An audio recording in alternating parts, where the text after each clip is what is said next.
Thank you, Lynette. Our final speaker for today is local community member, Mr. Greg Strong. Greg is a proud Ngarabul and Anaiwan man and is married to the lovely Costine Strong, and they have 4 amazing children and 11 delightful grandchildren, I'm told. Greg has an industrious and fulfilling career in health, government and non-government organisations, health management, community development and engagement. He spent the past 43 years of his life advocating, bridge building and mediating for the cause of Aboriginal people. Greg is currently employed as a statewide educator with Education Centre Against Violence, working with the male perpetrators and domestic and family violence. He has a passion to raise awareness of the impacts of domestic and family violence, particularly in the Aboriginal community, but also across the wider community. Mr. Greg Strong.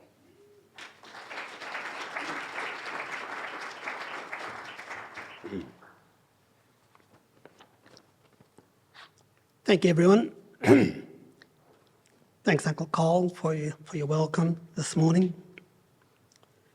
First of all, I would like to acknowledge that Anaiwan, Gumbanga, Gomeroi and Dunghutti peoples live and work and play in this amazing part of the New England. I acknowledge elders, past, present and those that are emerging. I would like to thank you all for turning up here today. My name is Greg Strong. I'm a statewide educator with ECAV, which is the Education Centre Against Violence. My role is to support Aboriginal communities with education around domestic and family violence and child protection, with a focus on working with Aboriginal men and domestic violence. The theme for NAIDOC 2024 is Keep the Fire Burning, Black, Loud and Proud. The theme speaks to the enduring strength and vitality of Aboriginal people and our culture. Fire speaks to the connection to the country, to each other and to the rich tapestry of traditions that define Aboriginal and Torres Strait Islander peoples. As a child, I grew up around fires. I came from Gyra's 1 mile Aboriginal reserve, from the days of no electricity, dirt floors, tin shacks, carrying wood and water. We spent all our childhood days sitting around and playing with fires. Some of us still have the scars to prove it. We'd sit around the old open outside fires and fire tins where we'd poke and prod, adding more wood, stirring it up, watching the smoke and sparks fill the starry heavens of a nighttime sky. The old people yarned, cooked and bathed us kids around fires. There's something soothing, warm and inviting about sitting around a fire. That's why I liken fire to a cause, a purpose, a vision. Keep in this theme is an action word. If we are to keep the fires burning, we must be doing something about it. Because a fire must be stirred up. If it dies down, you have to find more fuel to ignite the flames. It takes kindling or bark and sticks to start a fire. If you need to stay warm through the cold winter nights, you will have broken sleep. You will need to get up and poke the fire.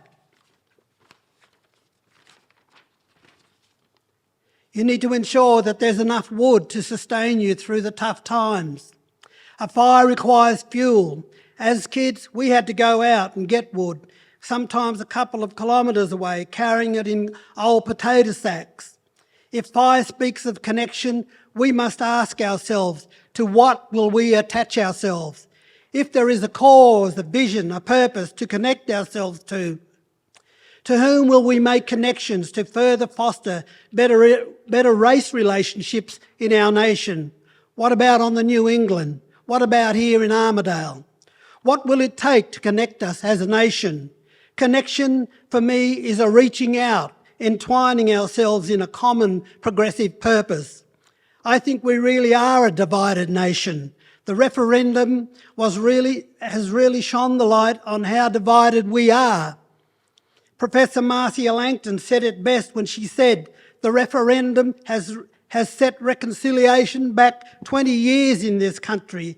The stats prove that. We know that in the referendum that 89.95% of Australia voted no. 39.94% of Australians voted yes. We know that in New South Wales, 41.04% voted yes and 58.96% voted no. That was with a 90% turnout. But New England stats are really what should fascinate us, or what should awaken us, perhaps. In New England, there was 24.68% voted yes, and there was 75.32% voted no, with a 92% turnout. Out of 92 polling stations across the New England, only 2 attracted a majority yes votes. That came from out of the Northern Daily Leader of October 2023. What attitudes and thinking are those results reflecting about the New England? Here in the New England, we are not sitting around the same campfire. Aboriginal people across the New England have come out this week to still celebrate our culture and our survival and our progression. The goodwill is still there for us. We've shown up today despite the referendum results. We're still here.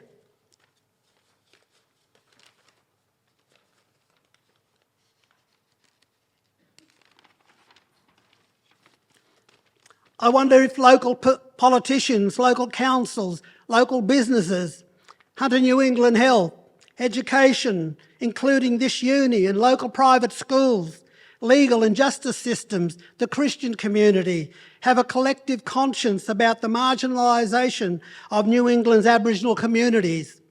I also wonder, where is the generation of Australians who have a fire in their belly for an inclusive Australia?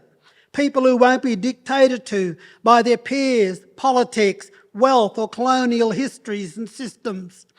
Aboriginal people, my people, we must gather around the campfire again to plan, strategise. Will we dare to agitate for the future generations? Don't listen to the clangorous noise that wants us to get over ourselves, stop living in the past. Don't become complacent. We have been sidelined in this country. We got shut down. The media did not drive our agenda. It drives white frameworks and narratives. And so where is the platform for black people? We are rooted in this country.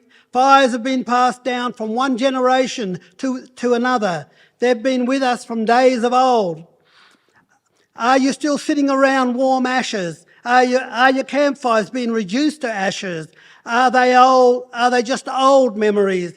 Are you all out, or are you all out of fresh wood? If I'm going to stand up and declare that I'm black, loud and proud, we have got to fuel the flames. We must lift it. We have got to be lifting our voices. Lift your vision for yourself, for your family, for your community, for your children and for your grandchildren. Speak out about injustice. You probably won't be liked. What about a fire in your belly? Let it compel you to strive for a better tomorrow. Let it make your dream bigger. Dare to be different. Make waves for change. What do you dream about? What's your vision? What's your purpose in this life?